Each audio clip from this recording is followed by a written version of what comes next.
Mark had always been drawn to the thrill of travel, the allure of the unknown. There's something intoxicating about stepping into a new country, breathing in the air, tasting the food, and immersing himself in the culture. But it's not just the beautiful landscapes or the vibrant cities that captivate him. It's the stories hidden in the shadows, the whispers of the past that linger in haunted places. He had explored abandoned asylums, crumbling castles, and eerie battlefields, but nothing prepared me for what he encountered in Aokigahara Forest. 2 years after the pandemic, when the world began to open up again, he found himself with a rare opportunity to travel. Japan had always been on his bucket list, a country rich in history and culture, and he was finally going to experience it. He spent days wandering through bustling Tokyo, marveling at the cherry blossoms in Kyoto, and savoring every bite of sushi he could find. But as the sun began to set on his time there, he felt an irresistible pull toward Aokigahara, the infamous Sea of Trees, known for its haunting beauty and tragic tales. Joey, Mark's friend who lived in Japan, was kind enough to take some time off work to be his guide. They arrived at the forest just as dusk began to settle, the trees towering above them like ancient sentinels. The air was thick with an unsettling stillness, and Mark could feel the weight of the stories that surrounded this place. They stuck to the main trail, but Mark couldn't shake the feeling that something was watching them, lurking just beyond the trees. After about 15 minutes of walking, they stumbled upon a rope tied around a tree. Mark's heart raced as he realized the other end disappeared into the dense underbrush. He felt an overwhelming urge to follow it, to uncover the mystery it held. Joey, however, was hesitant.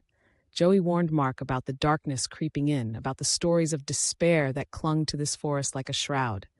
But Mark couldn't resist. He convinced Joey to go with him, and together they grasped the rope, stepping off the main trail into the unknown. As they ventured deeper, they discovered a tent, its fabric faded and worn. It was abandoned, but the remnants of life lingered inside. A journal, a sleeping bag, and half-eaten ramen. A small stove with a small frying pan sat outside. They looked around the area and didn't see anyone nearby. Mark's curiosity was piqued, but Joey's unease was palpable. Joey told Mark likely someone had committed suicide at this location, and his body could have been taken away by the local authorities. He urged Mark to leave, to head back before the darkness enveloped them completely.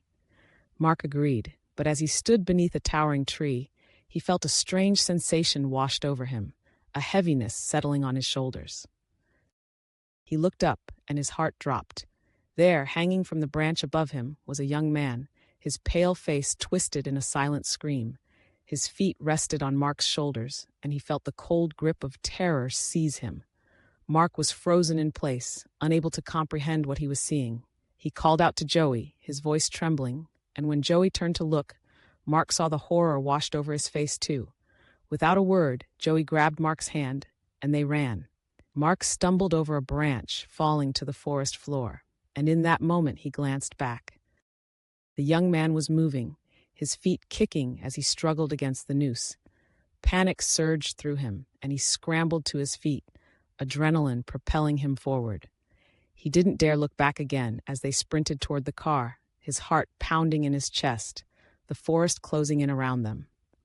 When they finally reached the car, they were both gasping for breath, hyperventilating, the fear still coursing through their veins. Mark slammed the door shut, locking it as if that could shield them from what they had just witnessed. The weight of the moment pressed down on him, and he could hardly process what had happened. He felt sick, his stomach churning as the reality of the situation settled in. They had stumbled upon something so raw, so tragic, and it haunted him. As they drove away, the forest receding in the rearview mirror, they couldn't shake the image of that young man from their mind. Mark thought about the stories he had read, the tales of despair that led people to seek solace in the depths of Aokigahara. It was a place where the weight of the world could become too much to bear, where the darkness could swallow you whole. Mark had come seeking adventure, a thrill, but he found something far more profound, an encounter with the fragility of life. The experience left him shaken, and he couldn't help but reflect on his own journey. He had traveled thousands of miles, exploring the beauty of the world, yet here he was, face to face with the stark reality of human suffering. It made him question the very nature of his travels. Was he merely a spectator, a thrill seeker chasing ghosts, or was there a deeper purpose to his wanderlust? In the days that followed, Mark still tried to process what had happened.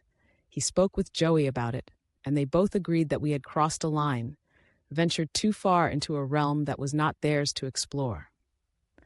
The forest, with its haunting beauty, was a reminder of the pain that exists in the world, a place where stories of loss and despair intertwine with the whispers of the wind.